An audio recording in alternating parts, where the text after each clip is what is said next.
买下废弃核导弹发射井。那天代理律师手里拿着合同，反复问我：“老板，您确定吗？”或许他很难理解为什么会有人愿意花5个亿买一口锈了30年的废弃导弹井，在所有人眼里，这就是个暴富傻子在烧钱。没人知道，几天后丧尸会席卷整个世界。我叫江毅，前世是矿山挖掘机操作员，兢兢业业干了12年。上个月中了10亿彩票，还没来得及辞职好好潇洒，病毒就爆发了。那天我死守在矿山仓库里，以为砖墙够厚能扛过去，结果丧尸破窗而入，活活咬死，连救命都没喊出来。然后一道白光，我重生了，重生回丧尸爆发的7天前，账户里还躺着那10个亿，一分不少。重生回来第一时间我就想清楚了，不躲楼里，不逃山里，要藏就往最深的地下藏。这时我想到上一世看到的一则新闻，有一处废弃军事设施国有资产处置拍卖，在西郊80公里荒漠深处，那是一座封存30年的退役核导弹发射井，底价5亿，挂牌3个月无人出价。于是我驱车赶去现场，5个小时颠簸路下车一看，就是一片黄土荒地，几间破混凝土小屋，但那口嵌在地面上的圆形钢盖让我愣住。15米直径50厘米厚特种合金钢，按抵御10公里外核爆冲击波标准铸造，搜遍全球，找不到第2扇更厚的门。我打开舱口，踩钢铁扶梯一路往下走，整整80米才踩到底。这里是一个完整的地下世界，发射控制室、备用指挥舱、生活保障区、独立通风系统、物资储备舱，5层空间，每道门都是双层密封气动舱门，任意一道关死，外面来100万只丧尸也别想敲开一条缝。我站在发射控制室中央，仰头望着那根直通地面的巨大发射管道，心跳平稳，脑子里只剩4个字，就是这里。当天电话打过去，我开口报5个亿，对方沉默了整整8秒。先生，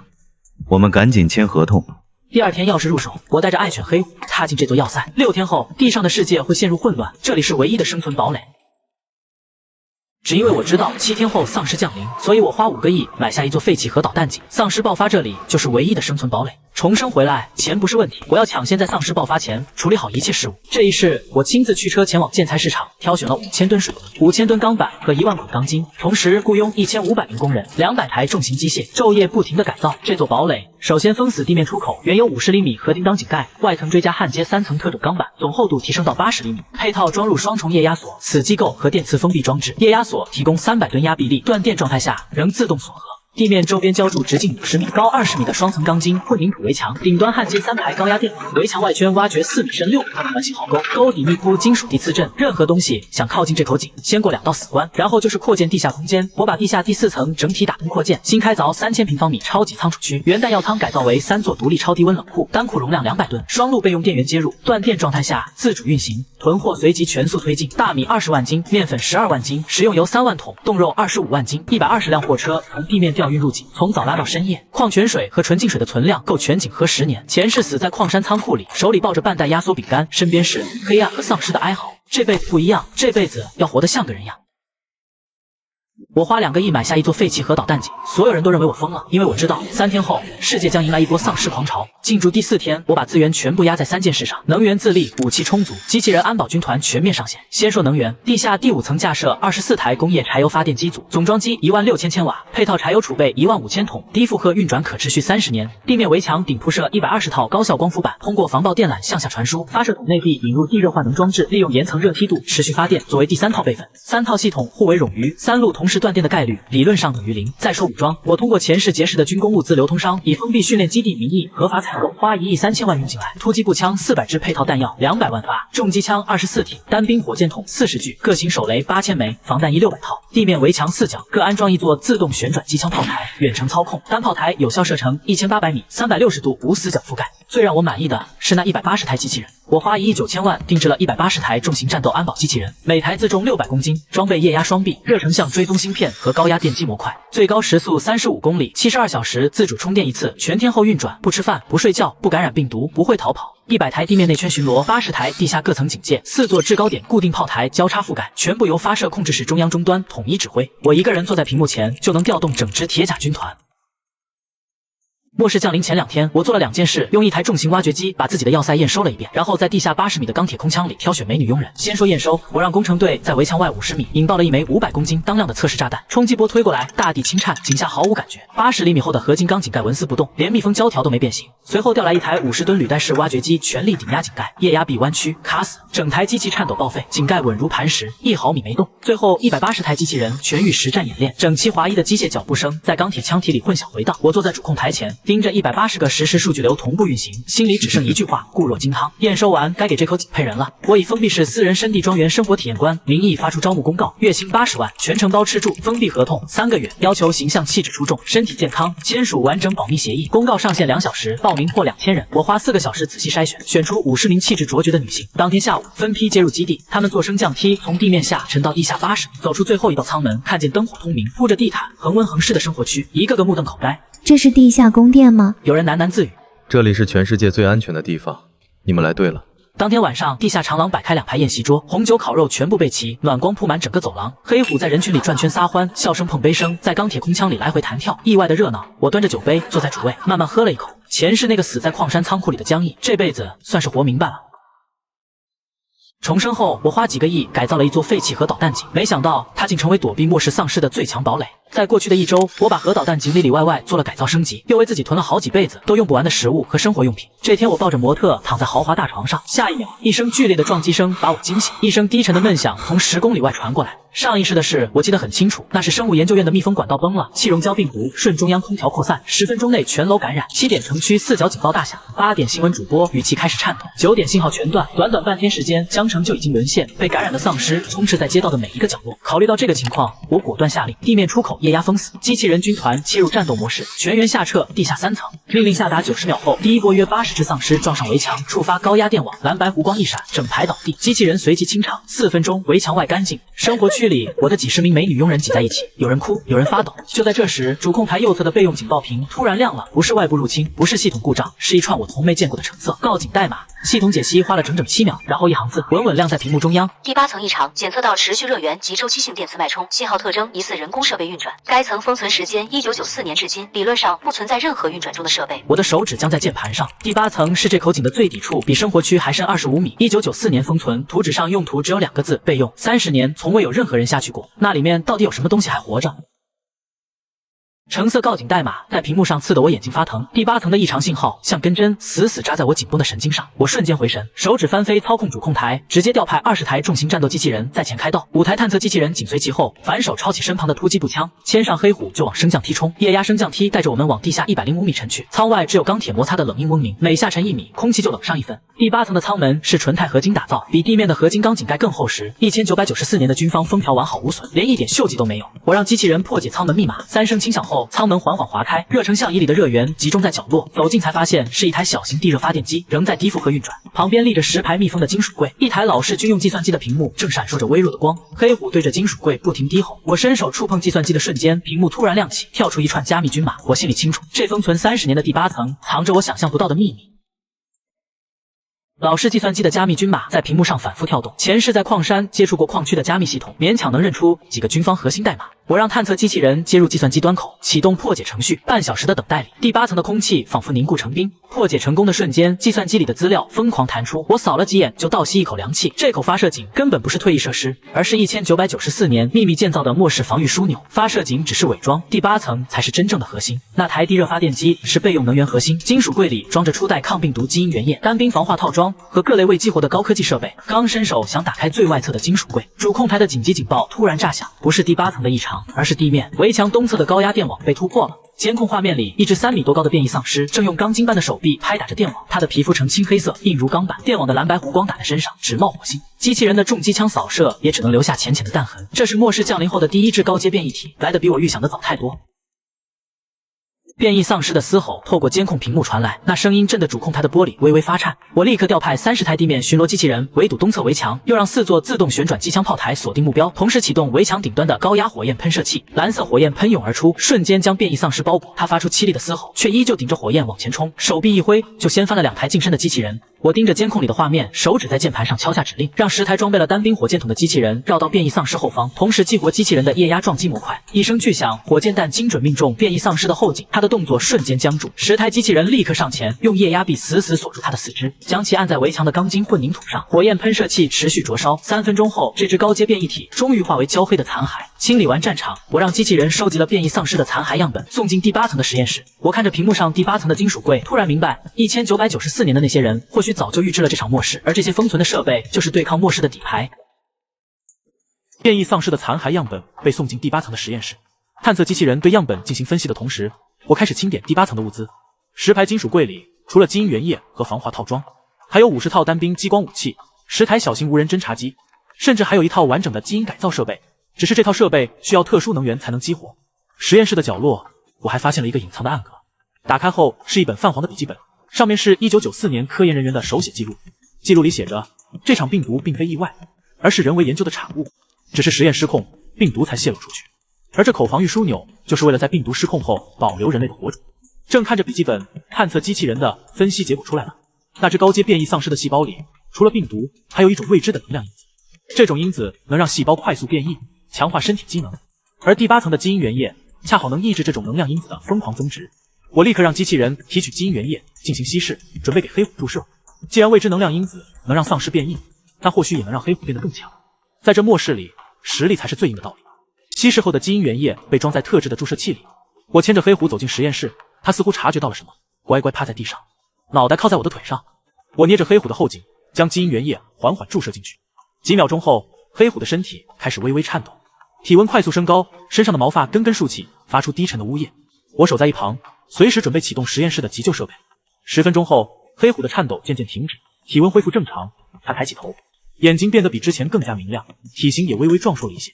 爪子划过钢铁地面，竟留下了浅浅的划痕。基因原液的改造成功了，黑虎成了第一只拥有抗变异能力的强化兽。我刚松了口气，主控台的雷达突然发出警报，屏幕上显示发射井外10公里的位置，有一大群移动目标正在快速靠近，数量超过1000。热成像显示，里面不仅有普通丧尸，还有3只和之前那只一样的高阶变异体。看来第一只高阶变异体并非偶然，丧尸的变异速度远比我想象的要快，而这1000多只丧尸的围攻，就是对我的要塞第一次真正的考验。10公里外的丧尸群正以极快的速度逼近，1000多只丧尸，3只高阶变异体，这股力量足以摧毁普通的幸存者基地。但我的要塞从来都不是普通的基地。我立刻启动要塞的1级防御模式，地面围墙的高压电网功率调到最大，环形壕沟里的金属地刺阵升起。40具单兵火箭筒被机器人架在围墙顶端，4座自动机枪炮台的弹链换成了穿甲弹。同时，我让80台地下警戒机器人中的50台调往地面，配合地面的100台巡逻机器人，形成3层防御圈。无人侦察机升空，将丧尸群的实时画面传送到主控台。3只高阶变异体走在丧尸群的最前方，它们的体型比之前那只更大，速度也更快。距离要塞还有5公里时，我下令启动远程攻击。10台无人侦察机携带的微型导弹发射，精准落在丧尸群的中间，瞬间炸翻一片普通丧尸。丧尸群的阵型乱了一瞬，却又被高阶变异体的嘶吼重新聚拢。距离要塞还有1公里，我按下了发射键。40具火箭筒同时发射，火箭弹带着火光冲向丧尸群，爆炸声接连不断，普通丧尸成片倒下，而3只高阶变异体竟顶着爆炸冲了过来。火箭弹的爆炸在地面掀起漫天尘土，普通丧尸死伤过半，可3只高阶变异体却毫发无损，依旧顶着硝烟往围墙冲来。他们的速度快得惊人，转眼就冲到了环形壕沟前。其中一只直接纵身跃起，跨过了4米深的壕沟，落在围墙下，用手臂疯狂拍打着围墙的钢筋混凝土，墙面瞬间出现密密麻麻的裂纹。我立刻调派20台装备了激光武器的机器人上前，激光束精准射向高阶变异体的眼睛，这是他们的弱点。前世我见过无数次，丧尸的眼睛永远是最脆弱的地方。一道激光束命中其中一只高阶变异体的左眼，他发出凄厉的嘶吼，动作瞬间停滞。另外2只也被激光束逼退。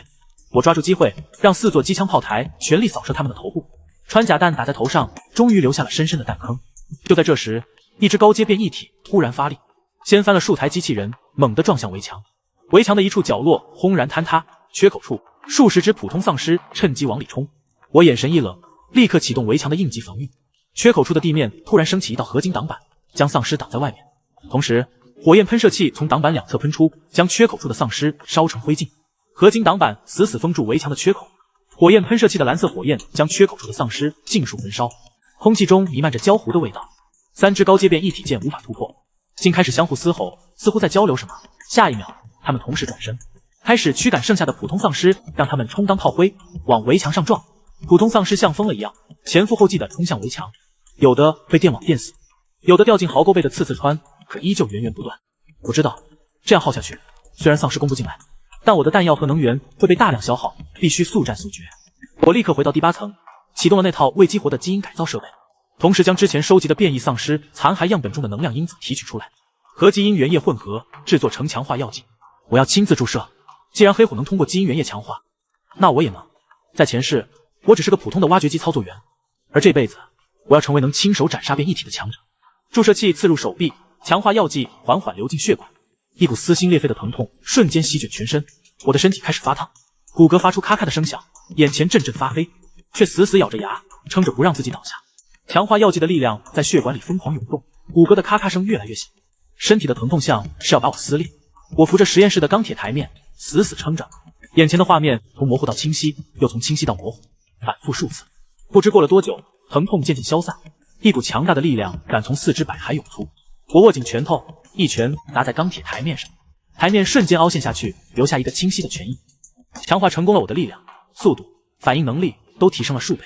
身体的抗打击能力也大幅增强，就算是被高阶变异体的手臂拍到，也能扛住。我立刻换上单兵防化套装，拿起激光步枪，带着30台战斗机器人和强化后的黑虎，从药色的侧门出去，绕到3只高阶变异体的后方。黑虎率先冲了上去，一口咬住其中一只高阶变异体的后腿，牙齿直接刺穿了他的皮肤。那只变异体发出嘶吼，转身想拍飞黑虎。我趁机上前，激光步枪对准他的眼睛，扣动扳机，一道红色的激光束瞬间射穿了他的头颅。高阶变异体直挺挺地倒在地上，没了动静。另外2只变异体见同伴被杀，立刻朝我冲来，一场硬碰硬的厮杀就此展开。2只高阶变异体的嘶吼震得耳膜发疼，他们一左一右朝我扑来，速度快得留下残影。我侧身躲开左侧变异体的扑击，同时抬脚踹在他的腹部，强大的力量将他踹出去数米远，撞在围墙上，墙面的裂纹又多了几次。右侧的变异体趁机抓住我的胳膊，他的手指像钢筋一样，死死扣着我的防化套装，我能感觉到套装下的皮肤传来阵阵刺痛。我反手用激光步枪砸在他的头上，同时让黑虎攻击他的后腿。变异体吃痛，松开了手，我立刻后退，拉开距离，激光步枪连续发射，数道激光束射向他的眼睛和头颅。这只变异体躲闪不及，被激光束射中，头颅倒在地上没了气息。剩下的那只变异体见同伴都被杀了，竟开始往后退，想逃离这里。我怎么可能让他走？抬手一枪射穿他的腿，让他无法移动，然后带着黑虎和机器人上前，激光束持续扫射，将他的身体烧成焦黑的残骸。清理完所有丧尸，我站在围墙顶端，看着满地的丧尸残骸，心里毫无波澜。这是末世的生存法则，弱肉强食，要么杀人，要么被杀。回到要塞，50名女孩看着我，眼神里充满了敬畏。她们知道跟着我，才能在这末世里活下去。解决完丧尸群的围攻，我开始对要塞进行全面检修和升级。围墙的坍塌处用特种钢板和钢筋混凝土重新加固，电网和火焰喷射器补充了能源，机器人的受损部件全部更换，弹药库也进行了补充。同时，我让探测机器人对发射井周边10公里的区域进行全面探查，标记出丧尸的聚集地和物资点。探查的结果让我有些意外，发射井西侧5公里的地方有一座废弃的军用物资仓库，里面不仅有大量的弹药和军用食品，还有几台完好的重型机械。更重要的是，仓库里有一台小型核反应堆，若是能将它运回要塞，就能让要塞的能源供应再上一个台阶。但军用物资仓库的周围有大量的丧尸聚集，数量超过500，还有2只高阶变异体，想要拿下仓库并不容易。我没有立刻行动，而是先让无人侦察机对仓库进行24小时监控，摸清丧尸的活动规律，同时对机器人和自己的装备进行最后的检查。在这末世里，任何一次大意都可能丢掉性命。我要做的是万无一失。无人侦察机监控了军用物资仓库整整1天，我摸清了丧尸的活动规律。他们白天大多躲在仓库里休息，只有少数在外巡逻，晚上才会全部出来游荡。想要拿下仓库，最好的时机就是白天。我挑选了60台重型战斗机器人，30台装备激光武器，30台装备重机枪和火箭筒，同时带上黑虎，自己则换上最先进的单兵作战套装，背上火箭筒，腰间别着手枪和手雷，准备出发。一切准备就绪，我带着机器人和黑虎从要塞的秘密通道出去，悄悄绕到军用物资仓库的后方。仓库的后门是一道铁栅栏，已经生锈，我让机器人用液压臂将铁栅栏剪开，悄无声息地进入仓库。仓库里的丧尸大多在睡觉，听到动静后才慢悠悠地站起来，朝我们扑来。我立刻下令机器人全力开火，激光束和子弹交织成一张火力网，普通丧尸成片倒下。仓库里的喊杀声和丧尸的嘶吼声混在一起。很快，仓库里的2只高阶变异体被惊动，从仓库的深处冲了出来。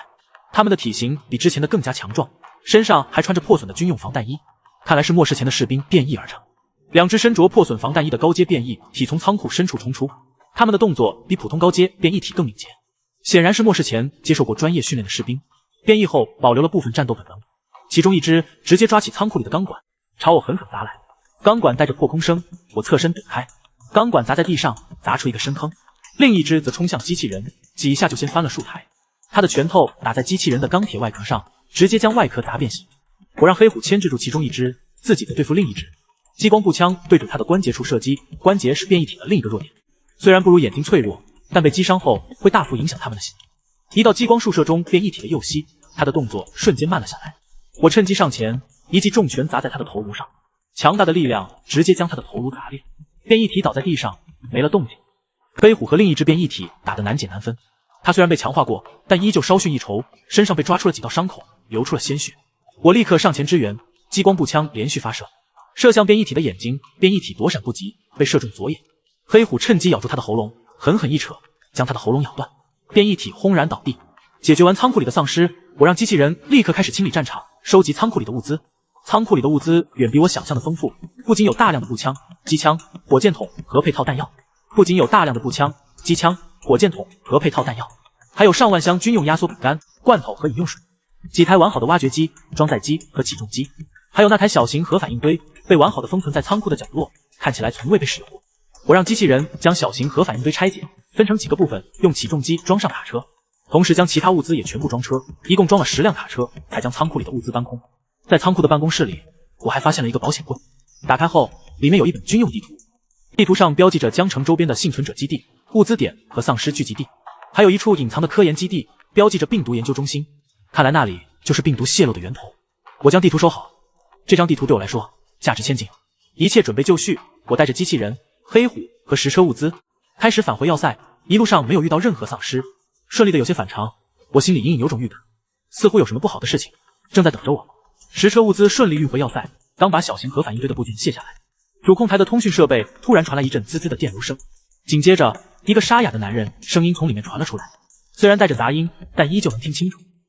里面的人听着，我们是江城幸存者联盟的人，知道你们这里有大量的物资和武器，限你们3小时内交出1半的物资和武器，打开要塞大门，让我们进去，否则我们就强攻。我皱了皱眉，末世才刚降临几天，竟然就出现了幸存者联盟，而且一上来就如此嚣张，看来是把我当成软柿子。我走到通讯设备前冷声道：“滚！”说完就想切断通讯，可对方的声音又传了过来：“别给脸不要脸，我们有500多人，还有重武器，你们那座破要塞根本扛不住我们的强攻，识相的就乖乖听话，否则我们冲进去鸡犬不留。”我笑了，500多人就敢在我的要塞面前叫嚣，真是不知天高地厚。我立刻启动要塞的2级防御模式，同时让机器人将重武器架在围墙顶端，无人侦察机升空探查对方的位置。很快，侦察机的画面传了过来，发射境外3公里的地方有500多个幸存者，手里拿着步枪、砍刀，还有几门迫击炮，看起来像是乌合之众，根本不是什么正规的幸存者联盟，只是一群趁火打劫的匪徒。侦察机的画面里，那500多个所谓的幸存者联盟成员，其实就是一群乌合之众，有末世前的地痞流氓，还有一些散兵游勇，手里的武器参差不齐，迫击炮还是老式的，看起来随时都会炸膛。他们以为人多势众就能逼迫我交出物资，却不知道我的要塞从来都不怕人多。我没有立刻动手，而是让通讯设备保持开启，想看看他们到底想干什么。对方见我没有回应，竟然真的架起了迫击炮，朝要塞的方向发射了1枚炮弹，炮弹落在围墙外的空地上，炸起一阵尘土，根本没有对围墙造成任何伤害。对方的头目见炮弹没效果，气得大喊大叫，又下令发射了几枚，结果都是一样，全部落在空地上。我觉得时机差不多了，下令启动远程攻击。10台无人侦察机携带的微型导弹发射，精准落在对方的迫击炮阵地，瞬间将迫击炮炸成碎片。几名操作迫击炮的匪徒也当场丧命，匪徒们瞬间乱作一团，四处逃窜。我让机器人架起重机枪对着天空扫射，警告他们立刻离开，否则格杀勿论。可这群匪徒显然已经被物资冲昏了头脑，竟开始集结队伍，准备往要塞冲来。看来不给他们一点教训，他们是不会知道天高地厚的。匪徒们被微型导弹炸乱了阵型，却依旧不死心，在头目的呵斥下重新集结，举着武器嗷嗷叫着往要塞冲来。他们以为凭借人数优势就能冲破我的防御，却不知道等待他们的是死亡的深渊。我下令围墙顶端的重机枪、火箭筒、激光武器同时开火，火力网瞬间将匪徒的队伍笼罩，冲在最前面的匪徒成片倒下，惨叫声接连不断。有的匪徒被重机枪打成了筛子，有的被火箭弹炸得粉身碎骨，有的被激光束射穿了身体。短短几分钟，匪徒的队伍就死伤过半。剩下的匪徒见势不妙，开始往后逃。可我怎么可能让他们走？这些人趁火打劫，若是放他们走，以后必定会再来找麻烦。斩草要除根，这是末世的生存法则。我让30台战斗机器人和黑虎追出去，对逃跑的匪徒进行清剿，自己则坐在主控台前，看着监控画面里的清剿过程。黑虎的速度极快，一口一个将逃跑的匪徒撕成碎片。机器人的火力也毫不留情，将所有的匪徒全部歼灭，没有留下一个活口。清剿完匪徒，我让机器人将他们的尸体处理掉，同时收集他们手里的武器和物资。虽然这些武器大多比较破旧，但聊胜于无。在这末世里，任何一点资源都不能浪费。处理完匪徒的尸体，收集完他们的武器和物资，我开始着手将小型核反应堆安装在第8层。核反应堆的安装并不容易，需要专业的技术。好在第8层的实验室里有相关的安装图纸和设备，我让探测机器人按照图纸进行安装，自己则在一旁指导。经过2天2夜的忙碌，小型核反应堆终于安装完成。成功启动的瞬间，整个要塞的电力供应瞬间提升了数倍，所有的设备都处于满负荷运转状态，能源自立的目标彻底实现。就算是柴油发电机和光伏板全部锁门，核反应堆也能支撑要塞运转数10年。核反应堆启动的同时，我还解锁了第8层的另一个秘密，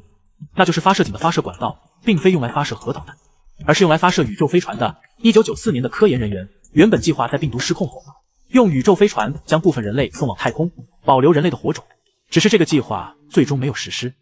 面对发射管道，心里突然有了一个想法，或许在未来，我不仅能在深的称王，还能走向太空，在宇宙中开辟新的家园。解锁了发射管道的秘密后，我开始对要塞的地下空间进行进一步扩建，利用从军用物资仓库运来的重型机械，让工人在第8层旁边新开凿出一层地下空间，作为宇宙飞船的组装车间。对发射管道进行全面检修，清理管道内的灰尘和杂物，检查管道的结构是否完好，为未来的宇宙飞船发射做准备。就在这时，探测机器人传来消息，在发射井东侧20公里的地方发现了一座幸存者基地，基地里有近2000名幸存者，而且基地的防御还算完善，有围墙和电网，还有几十把步枪，看起来像是正规的幸存者基地，并非趁火打劫的匪徒。我让无人侦察机对这座幸存者基地进行探查，发现基地里的幸存者大多是老人、妇女和孩子，还有少数的青壮年，他们的物资非常匮乏，已经到了断粮的地步。基地的外围还有大量的丧尸聚集，随时都有被攻破的危险。我心里犹豫了一下，若是出手相救，会消耗我的部分物资和武器，但若是见死不救，近2000名幸存者最终只会成为丧尸的食物。思考了片刻，我做出了决定，出手相救。在这末世里，人才是最宝贵的资源。近2000名幸存者里面必定有各行各业的人才，若是能将他们收服，我的势力会大幅壮大。决定出手营救东侧的幸存者基地后，我立刻开始部署，调派80台重型战斗机器人，40台装备激光武器，40台装备重机枪和火箭筒，同时带上10车军用食品和饮用水，自己则带着飞虎乘坐装甲车前往幸存者基地。一路上，我们遇到了不少零散的丧尸，都被机器人轻松解决。2个小时后，我们抵达了幸存者基地的外围。基地的围墙外聚集着超过1000只普通丧尸，还有4只高阶变异体正疯狂地拍打着围墙。围墙的多处地方已经出现了裂纹，看起来随时都会坍塌。基地里的幸存者们在围墙内奋力抵抗，用步枪和砍刀还击，可根本抵挡不住丧尸的进攻，惨叫声和哭喊声不断从基地里传来。我立刻下令机器人全力开火，激光束和子弹交织成一张火力网，瞬间将围墙外的丧尸成片放倒。4只高阶变异体舰突然出现了援军，立刻朝我们冲来。我让黑虎牵制住其中2只，自己则带着40台机器人对付另外2只。激光步枪连续发射，火箭弹精准命中。很快，4只高阶变异体就被全部斩杀。围墙内的幸存者们见丧尸被解决，都愣在了原地，眼神里充满了震惊和不敢相信。解决完围墙外的丧尸，我让机器人将10车军用食品和饮用水搬到基地门口，然后让装甲车的喇叭喊话，让基地里的幸存者打开大门。基地的大门缓缓打开，一群幸存者簇拥着一个中年男人走了出来。中年男人看起来文质彬彬，戴着一副眼镜。他走到我面前，恭敬地说道：“多谢阁下出手相救，我是这座幸存者基地的负责人，姓林，叫林文轩，是末世前江城大学生物系的教授。”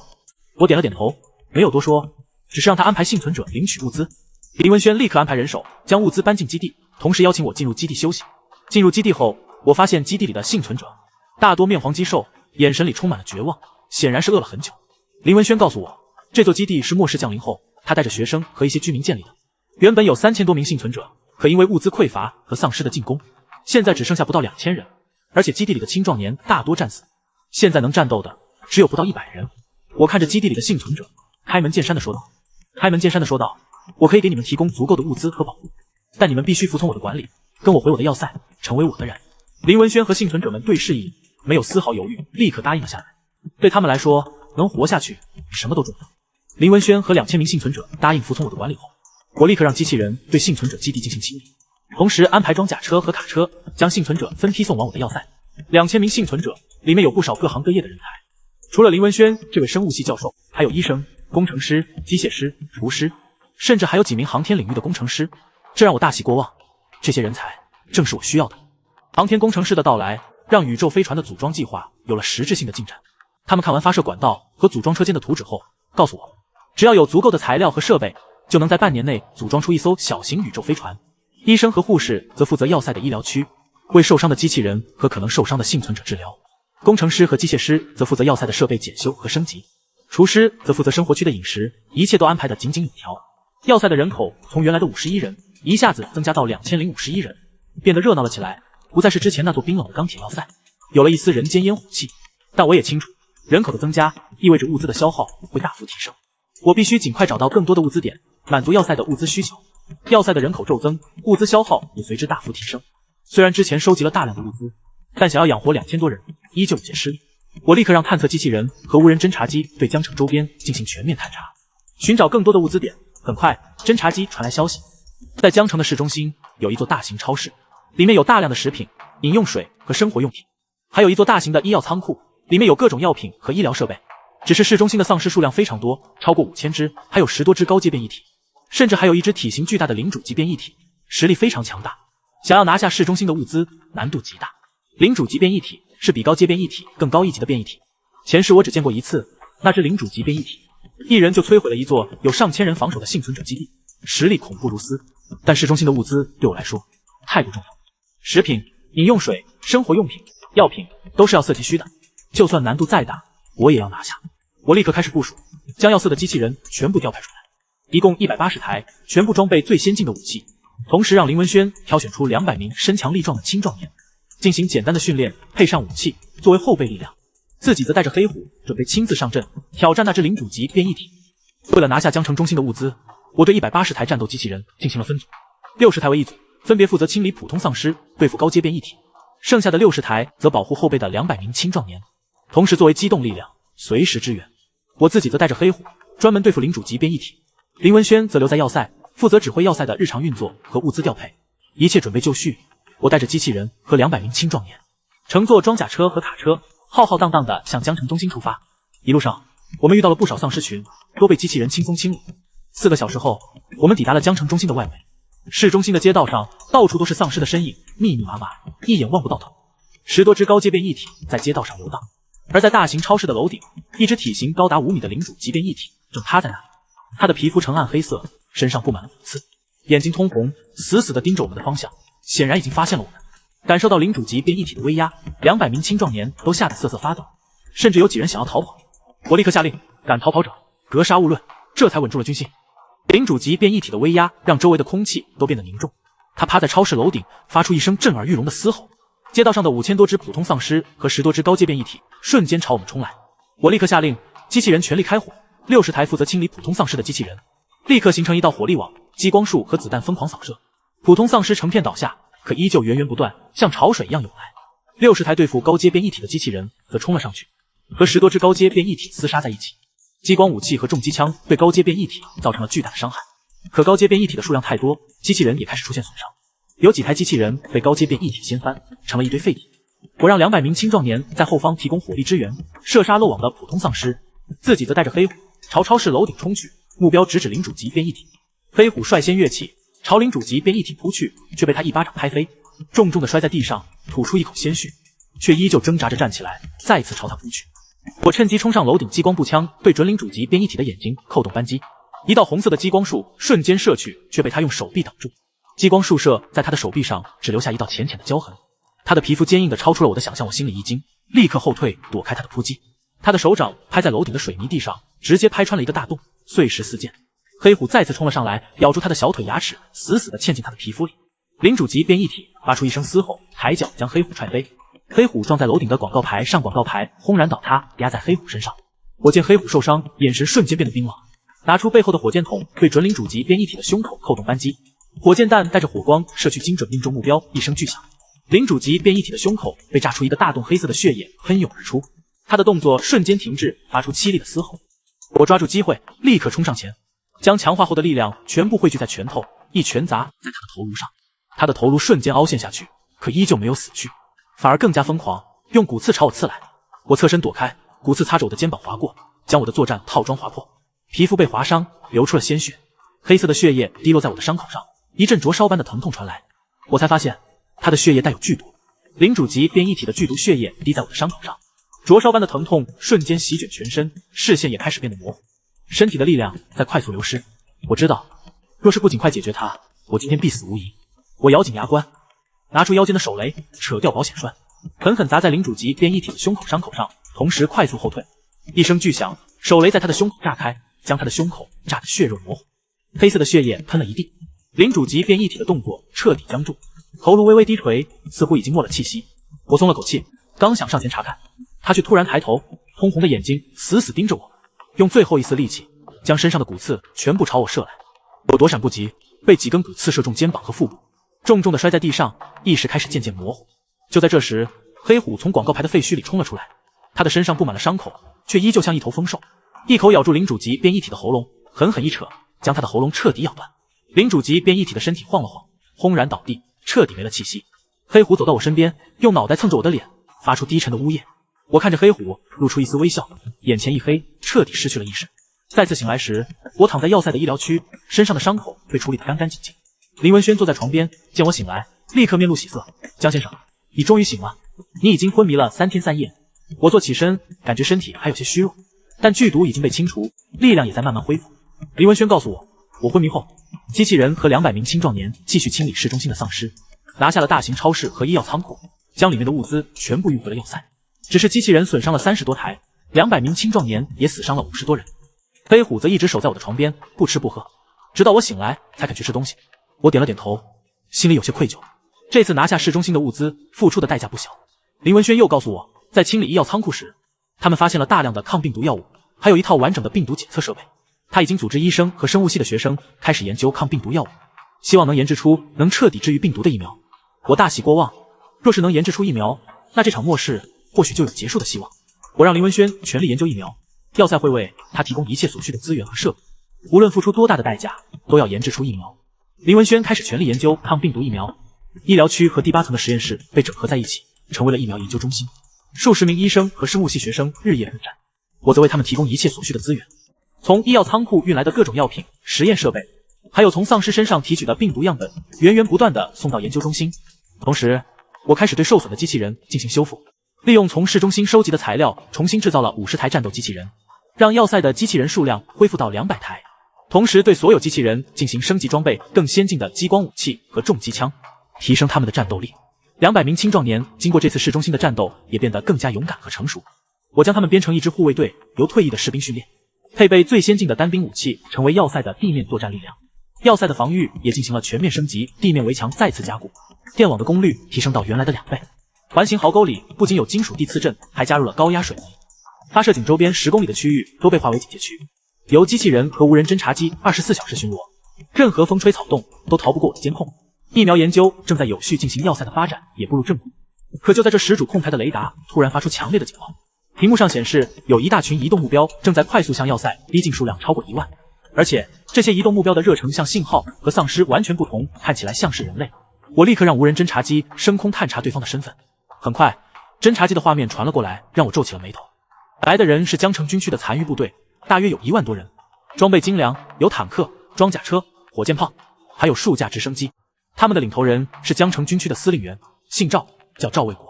赵卫国站在坦克上，拿着扩音喇叭朝要塞的方向喊话。里面的人听着，我们是江城军区的部队，现在奉命接管这座要塞，限你们10分钟内打开大门，交出所有的物资和武器，否则我们将发动强攻，格杀勿论。我心里清楚，赵卫国根本不是奉命接管，而是看中了我的要塞和物资，想要据为己有。末世降临后，军方的秩序已经崩塌，赵卫国就是一个土皇帝，想要凭借自己的兵力霸占我的成果。1万多名装备精良的士兵，还有坦克、装甲车和火箭炮，这股力量远比之前的匪徒和丧尸群更难对付。赵卫国的喊话充满了威胁， 1万多名军方残余部队装备着坦克、装甲车和火箭炮，将要塞围得水泄不通，局势瞬间变得紧张起来。要塞里的幸存者们都慌了神。林文轩找到我，面露担忧地说：“江先生，对方有1万多人，还有重武器，我们的要塞虽然坚固，但恐怕也扛不住火箭炮的轰炸，不如我们先假意投降，再想办法应对。”我摇了摇头，赵卫国心狠手辣，若是假意投降，只会落得个任人宰割的下场，而且我的要塞并非毫无还手之力。我让林文轩安抚好幸存者的情绪，自己则走到主控台前开始部署防御。我将200台战斗机器人分成2部分，100台守在地面围墙，100台藏在地下作为机动力量，同时启动要塞的防空系统，应对对方的直升机，将小型核反应堆的功率调到最大，为所有防御设备提供充足的能源。围墙顶端不仅架起了重机枪、火箭筒和激光武器，还架起了从军方物资仓库收集的防空导弹和反坦克导弹。我要让赵卫国知道，我的要塞是一块啃不动的硬骨头。10分钟的时间很快过去，赵卫国见我没有回应，果然下令发动强攻。数架直升机率先升空，朝要塞的方向飞来，火箭炮也开始发射，炮弹带着火光朝围墙砸来。火箭炮的炮弹接连砸在围墙上，发出震耳欲聋的爆炸声。围墙的钢筋混凝土被炸开一个个大洞，碎石四溅。可75厘米厚的合金钢井盖和加固后的围墙依旧坚挺，没有出现坍塌。数架直升机朝要塞飞来，想要进行低空扫射。我立刻下令启动防空系统，数枚防空导弹发射，精准命中直升机，直升机瞬间爆炸，化作火球从空中坠落。赵卫国见直升机被击落，火箭炮的轰炸也没有效果，气得暴跳如雷，下令让坦克和装甲车冲锋。1万多名士兵跟在后面朝围墙冲来。我让围墙顶端的反坦克导弹发射，数枚反坦克导弹精准命中坦克和装甲车，将他们炸成废铁。冲在前面的士兵成片倒下。可赵卫国的兵力实在太多，1万多名士兵前赴后继，依旧朝围墙冲来。有的士兵甚至扛着炸药包，想要炸开围墙。我让守在围墙的100台机器人全力开火，激光束和子弹交织成一张密不透风的火力网，将冲上来的士兵尽数射杀。可士兵的数量实在太多，机器人的弹药也在快速消耗，有几台机器人被士兵的炸药包炸毁，成了一堆废铁。赵卫国的士兵前赴后继，围墙下的尸体堆积如山。我的机器人弹药消耗巨大，防御压力越来越大。我知道这样耗下去对我非常不利，必须主动出击，打乱对方的阵型。我立刻下令藏在地下的100台机器人从要塞的秘密通道出去，绕到赵卫国部队的后方，同时让黑虎带着50名护卫队成员从侧门出去偷袭对方的火箭炮阵地。地下的100台机器人突然从后方杀出，打了赵卫国部队一个措手不及。他们的后方瞬间乱作一团，士兵们纷纷转身还击，阵型彻底被打乱。黑虎则带着50名护卫队成员悄悄摸到火箭炮阵地。黑虎率先冲了上去，将守卫火箭炮阵地的士兵撕成碎片。护卫队成员则趁机用火箭筒和手雷将火箭炮全部炸毁。赵卫国见后方被偷袭，火箭炮阵地也被摧毁，气得脸色铁青，下令让部队撤退。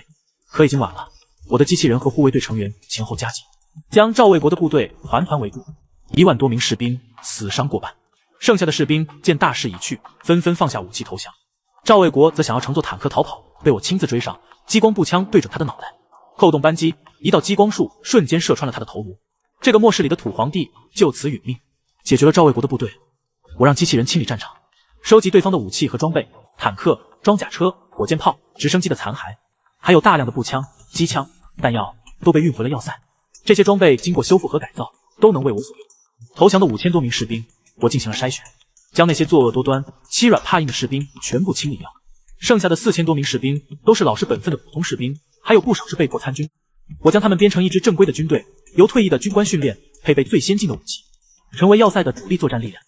4000多名士兵的加入，让要塞的军事实力大幅提升，加上200台战斗机器人和200名护卫队成员，我的势力已经成为江城周边最强大的势力。我将江城周边的丧尸聚集地逐一清理，收复了周边的所有幸存者基地，将幸存者全部接到我的要塞，要塞的人口一下子增加到1万多人。江城周边的区域彻底被我掌控，成为了我的地盘。我在江城的市中心竖起了一面旗帜，旗帜上画着一口发射井，代表着我的要塞，也代表着我在深地和地面的王者地位。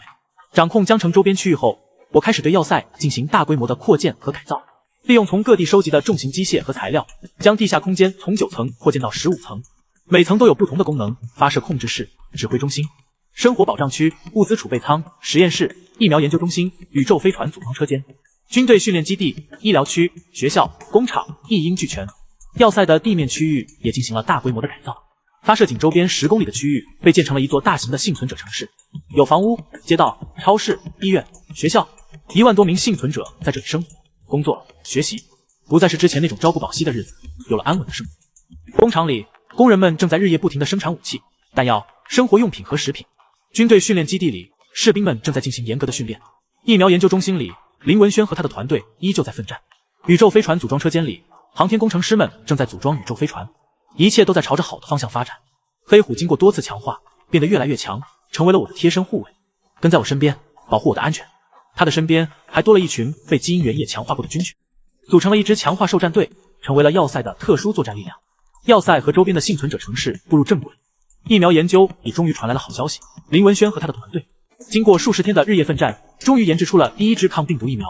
这支疫苗能有效抑制病毒的活性，让被感染的人不再变异成丧尸，还能让健康的人产生抗体，免受病毒的感染。我立刻下令将疫苗进行大规模生产，首先为要塞和幸存者城市的所有幸存者接种，然后再逐步向江城周边的其他区域推广。疫苗的出现让所有的幸存者都看到了希望，他们不再害怕病毒，不再害怕丧尸，脸上重新露出了笑容。就在疫苗大规模生产的同时，宇宙飞船的组装也取得了实质性的进展。航天工程师们告诉我，小型宇宙飞船已经组装完成，进行了多次模拟发射，一切正常，只需要进行最后的调试，就能进行首次发射。我站在宇宙飞船组装车间里，看着那艘银白色的宇宙飞船，心里充满了激动。这不仅是一艘宇宙飞船，更是人类的希望。或许在不久的将来，我会带着人类的火种走向太空，在宇宙中开辟新的家园。小型宇宙飞船组装完成，疫苗也在大规模生产，我的势力越来越强大。可就在这时，探测机器人传来了一个惊人的消息，发现了一个巨大的地下实验室。这个实验室就是病毒泄露的源头，也是1994年那群科研人员进行病毒研究的地方。实验室里还有大量的科研人员和实验体，而且实验室的深处还有一只实力恐怖的帝王级变异体，是所有变异体的首领。帝王级变异体是比领主级变异体更高一级的变异体，实力深不可测。前世我从未见过，只在传说中听过。据说帝王级变异体拥有智慧，能操控所有的变异体，是这场末世的罪魁祸首。我知道，若是不摧毁这个地下实验室，不斩杀帝王级变异体，这场末世就永远不会结束。变异体只会越来越多，越来越强，最终会将人类彻底消灭。我立刻开始部署，调集4000多名士兵，200台战斗机器人，强化兽战队，还有所有的重武器、坦克、装甲车、火箭炮、直升机，浩浩荡荡的向江城郊外的地下实验室出发。我要亲手摧毁这个病毒源头，斩杀帝王级变异体，结束这场末世。浩浩荡荡的队伍向江城郊外的地下实验室出发。一路上，我们遇到了无数的变异体，有普通丧尸、高阶变异体、领主级变异体，他们都是被帝王级变异体操控，前来阻拦我们的。可我的队伍实力强大，4000多名训练有素的士兵，200台先进的战斗机器人，强化兽战队，还有各种重武器，一路势如破竹，将阻拦的变异体尽数斩杀，没有任何一只变异体能挡住我们的脚步。3个小时后，我们抵达了地下实验室的入口，入口处被厚厚的钢筋混凝土封住，还有大量的变异体守在那里，其中有10多只领主级变异体，实力非常强大。我立刻下令，火箭炮和坦克开火，将入口处的钢筋混凝土炸开，同时让机器人和士兵冲上去，清理守在入口处的变异体。强化兽战队则负责对付10多只领主级变异体。黑虎带领着强化兽战队和10多只领主级变异体展开了激烈的厮杀。黑虎的实力越来越强，一口就能咬死一只领主级变异体。强化兽战队的其他军犬也不甘示弱，纷纷上前撕咬。很快，10多只领主级变异体就被全部斩杀，入口处的变异体被清理干净。我带着队伍走进了地下实验室。走进地下实验室，一股刺鼻的消毒水和血腥味混合在一起的味道扑面而来。实验室里的灯光忽明忽暗，墙壁上布满了血渍，地上散落着各种实验设备和尸体，看起来阴森恐怖。实验室里的科研人员大多已经变异成了丧尸，还有一些被改造成了实验体。这些实验体比普通的变异体更加强壮，更加凶残，他们失去了理智，见人就咬。我让士兵和机器人在前开道，激光束和子弹疯狂扫射，将实验室里的实验体和变异丧尸尽数斩杀，一路向实验室的深处推进。实验室的深处有一道道厚重的合金门，每一道门后都有更加强大的实验体，还有各种先进的防御设备，激光网、高压电网、自动机枪，给我们的推进带来了不小的麻烦。士兵和机器人都出现了一定的伤亡，但我没有退缩，一路强攻，炸毁了一道又一道合金门，摧毁了一个又一个防御设备，斩杀了一只又一只强大的实验体。离实验室的核心区域越来越近，我能感觉到一股强大的威压从实验室的核心区域传来，那是帝王级变异体的威压，比领主级变异体的威压强大了数十倍，让周围的空气都变得凝固。士兵们都感觉呼吸困难，脚步沉重。核心实验室的合金门轰然炸开，帝王级变异体的身影终于显露。他高达10米，体表附着鳞甲，眼泛紫光，身后的触须如钢鞭般挥舞，正是当年病毒实验的初代宿主。他竟能口吐人言，嘶吼着要将人类彻底吞噬。我让士兵和机器人在外围构建火力网，激光束、火箭弹轮番轰击，却仅能擦破他的鳞甲。黑虎帅强化兽战队扑上，死死咬住触须，为我争取时机。我攥紧注入超量基因原液的激光剑，将核反应堆功能的最强能量聚于剑身。红芒刺破实验室的阴霾，借着帝王级变异体甩飞黑虎的间隙，我纵身跃起，一剑刺穿他的核心能量枪。他发出震碎耳膜的哀嚎，鳞甲寸寸崩裂，体内的病毒原液喷涌而出，却被实验室的消毒系统瞬间净化。随着帝王级变异体倒地，所有变异体尽数失去活性，僵在原地。林文轩立刻启动实验室的病毒销毁程序。红色警报声中，这场人为的末世根源被彻底清除。